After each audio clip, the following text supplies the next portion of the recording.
It's 2024.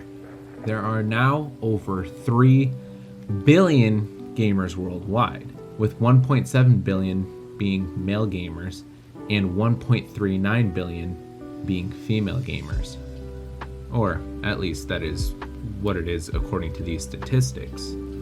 But if you think about it, each and every one of these gamers probably has some type of video game backlog, which by definition is a collection of games that a player owns but has not finished or started playing, even if it's only 1 or 2 games. For more serious gamers, though, this could be hundreds. People's backlogs typically tend to get this large because of a few reasons. First off, games go on sale pretty often. I mean, look at the Steam summer and winter sales, Black Friday sales, Cyber Monday, holidays, Amazon Prime Day, the Game Awards, and the list only really goes on.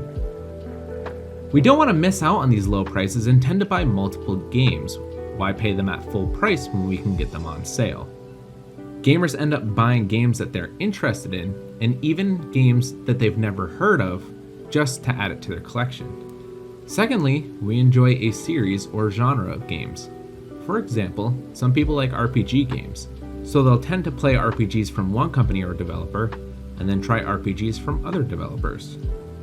Gamers will enjoy a series like Zelda or Pokemon, where they will enjoy one entry in the franchise, but then will want to play all of the other ones. Or maybe a game like Kingdom Hearts, where you play one of the games and you want to play the rest of them so that you can get the full story.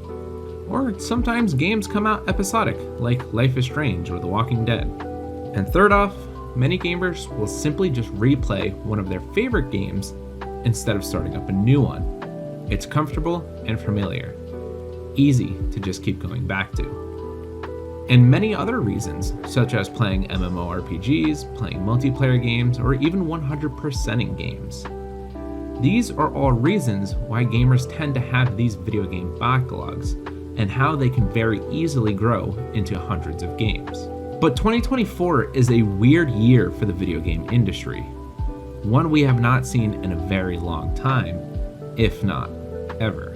We are a quarter of the way into 2024, and no major companies have even announced any AAA games coming out this year.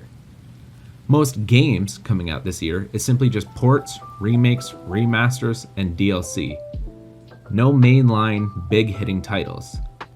Hell, even Final Fantasy VII Rebirth is still technically a Final Fantasy VII remake. The only company really putting out games like this is Ubisoft, with quadruple A games such as Skull and Bones. And we all know how that went. So far, the only brand new games to come out this year have been indie games, such as Palworld, Helldivers, Belantro. And there's nothing wrong with this at all. I've been loving Helldivers 2 myself, and honestly, I cannot wait for another Crab's Treasure to come out. 2024 is the year of indie games, because major video game corporations are not putting any real big hitters out this year. Or any games at all, really. Gamers feel like we've been getting burned for the past few years on games.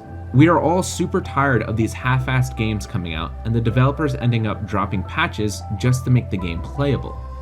Larian Studios got a lot of backlash from other big gaming companies for releasing a full game with Baldur's Gate 3 and won't charge its players for any new content. Many companies are frustrated with this new standard that a smaller company has set. Gamers see that it can be done, but why aren't bigger companies doing anything about it? They'll still make you pay for new DLC that makes the game feel more complete. I think gaming companies are starting to come to the realization that it takes time to create a good, if not great game.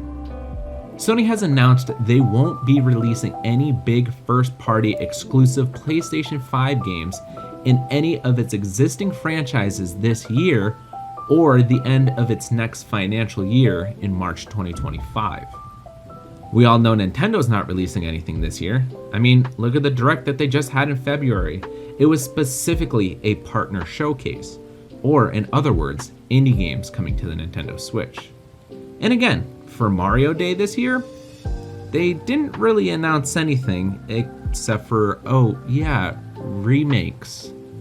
Remakes and remasters. No new Mario games, nothing of that sorts on Mario Day. That's kind of crazy. And we all know this is simply because of the fact that the Switch 2 is coming out somewhat soon, and they're most likely focusing development to games for that system.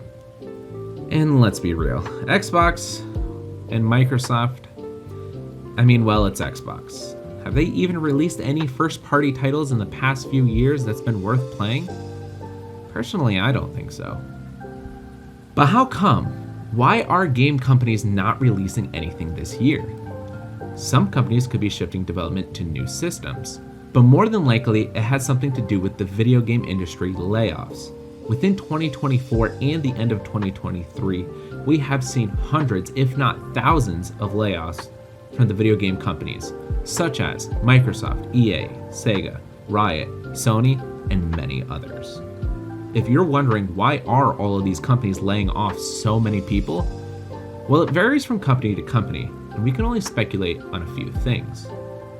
We can assume that companies probably overhired during the work from home era of COVID, and now that people are back in offices, they don't need as many people. But more realistically, video games are costing more and more, and many games from the past years have completely flopped and are even laughingstocks of the gaming industry. Look at Skull and Bones or Suicide Squad. These games were terrible, yet backed by massive studios probably pumping hundreds of thousands, if not millions of dollars into them. Needless to say, 2024 is mostly a dry spell for gamers. Indie games are taking over the market this year, but at least with all of the bigger names out of the way, you'll have time to check out those indie games as well as catch up on anything haunting you from your video game backlog. Thank you for watching this video all the way to the end. This is a newer type of content that I'm trying to experiment with, so I really do hope that you guys enjoyed this. And hey, if there's anything I could have done better with this video, leave a comment down below because I would really like to know and I would like to improve my content as well. And if you guys haven't already, make sure you hit that subscribe button because I'll be trying to do more videos like this in the future. Well, with all that being said, I hope you all have a wonderful day today.